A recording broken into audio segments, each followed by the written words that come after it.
Alright guys, welcome back to your 39th tutorial in CSS, and in this tutorial I'm going to teach you guys how to automatically set the maximum width and maximum height of images, or actually any elements, using CSS.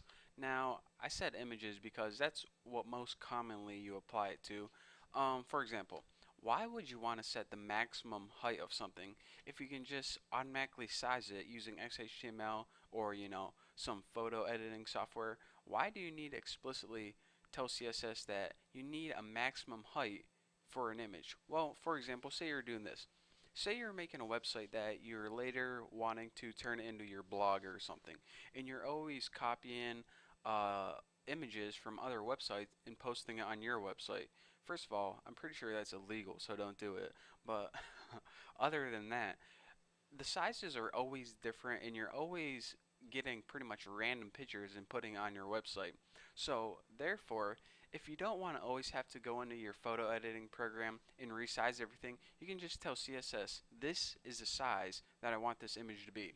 And aside from that, another example that's probably an even better example, if you ever went to eBay, everyone always uploads photos of all their items, and they're all different sizes, different types, but when eBay displays them on their main page, they're all the nice little same size thumbnail. So in order to get all a bunch of different photos the same size, you need to give it a kind of guideline. So let's go ahead and first, and by the way, I'm going to be working with images in this tutorial, but you can be working with any element you want. So anyways, I'm going to go ahead and use 3 images that I have on my computer.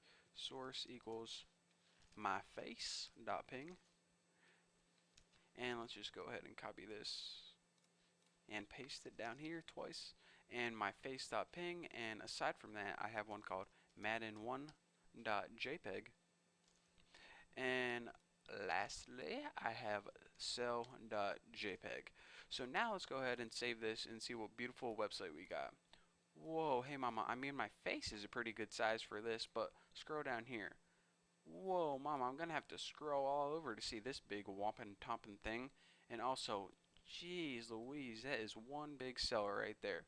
So say say I was selling my face and Madden for Xbox, and also a cell of my body on eBay.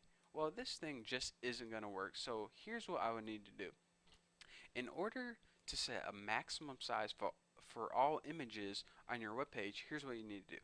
Go ahead and type image as your element, then as your rules, the first property that we're going to alter is max minus height.